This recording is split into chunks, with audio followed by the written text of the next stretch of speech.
Inauguration by Indira Gandhi, by late Indira Gandhi, by late Rajiv Gandhi, by Atal Bihari Vajpayee, all of that, all these points being raised. Also the point, it's a huge charge being leveled by the ruling party that says the Congress wants to stall the development through either courts or such politics.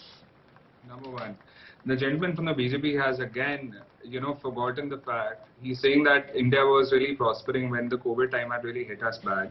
He has forgotten that there were dead bodies found in Ganga. He has forgotten that the death rate was too high and there were people, dying at the rate of 10,000, 25,000 a day. And at that point of time, we wanted to focus on a building than those people. They were in need of money, and that's why they were traveling on foot for thousands of kilometers, carrying their babies in their hand. And so many of them even succumbed on that way.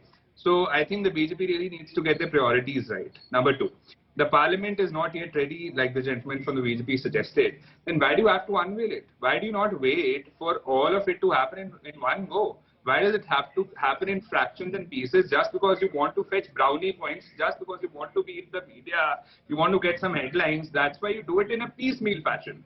Now, number third, the occasion, should have been a celebration of democracy, not celebration for some dictatorship. We are known to be the world's largest democracy. And what is democracy all about? It's for people, by people, of people. And if you're not going to let those people be a part of that ceremony, what good are you doing to the country? You are basically setting a proper precedent, because you're not going to be remaining there forever. Mind you, there are going to be different governments, and if you want to be treated the same fashion, you probably, you probably can do that, but we still not do that. Whatever the BJP has been resorting to. Twin Sena, you want to quickly respond before I bring in Rahul Srivastava for another very major point that's been raised by Twin Sena. Quickly respond. I just have one last point. Architectural expertise could have been invited. There was no contract that set out. No contract was set out. No tenders were set out. You should have chosen the best one. Back in the day when we were in the government, for even a smaller project, we used to put out a tender. We used to put out a tender so that the best of the best can come and do the job for us. But they haven't even done that because they probably do not have that regard for Parliament.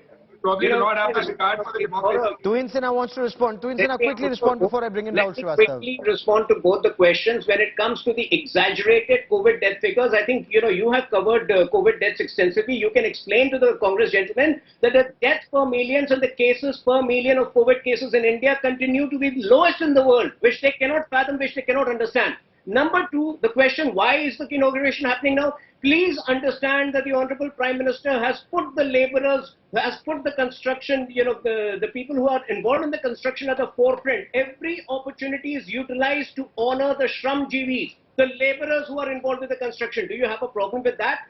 Precisely this reasoning explains you have a problem with that. Okay.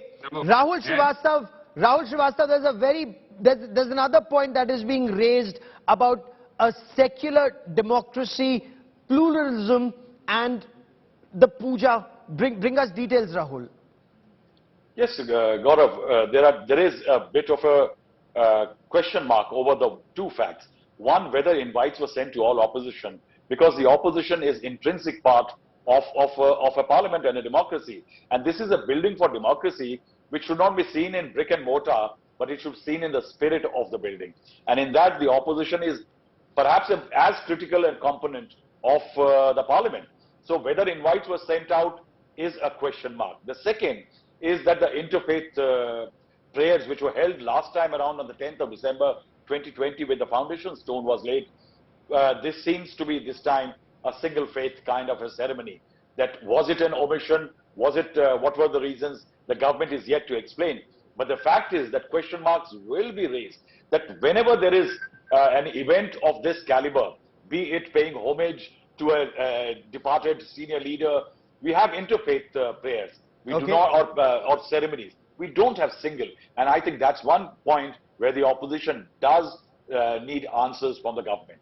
Okay, Arshpreet, before I bring in Twin Sena, closing comments, sir. Is this a point that's also being raised by the Congress party, that why only a Hindu ceremony, as some have argued, when we are a secular democracy, and where is pluralism being reflected here?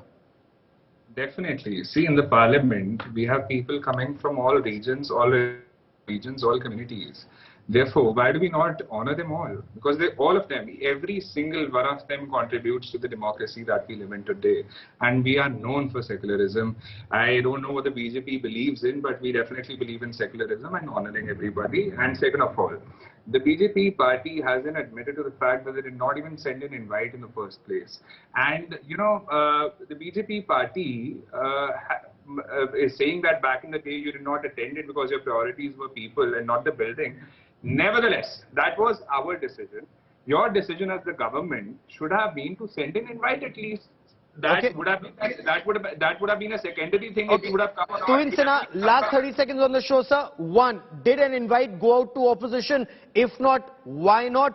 Also respond to some saying, some arguing, why wasn't there a Sarv Dharm Sabha organized?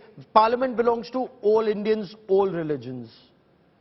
Well, the Supreme Court has clearly ruled that Hinduism is a way of life. So, I believe that if other religion prayers did not happen this time, it could have purely been because of paucity of time. But I don't think we need to be apologetic about a culturally Hindu ceremony. I don't think we need to be apologetic about it at all. Secondly, I think it's a historic moment for the country. This parliament, when it is ready, will not only be technologically among the most savviest in the world, will also be an architectural marvel. I think the Congress needs to grow above, petty excuses to keep alleging things upon the Prime Minister which he's not guilty of, and let's join the celebration. Okay. Just one thing. On one hand, Okay, he says last there was 30 a seconds. Since you've possibility of- raised a point about Congress being petty, sir, Ashpreet, please respond, sir. Right. See, on one hand, the gentleman said that there was a paucity of time. That's why we could not do all sorts of pujas and parts. But on the other hand, the BJP government has been doing unveiling and inaugurations in piecemeal, in fractions and in bits. If there really would have been a paucity of time, you would have done it all in one go, not in different goes. So here is the hypocrisy of the BJP right in front of everybody, caught red-handed.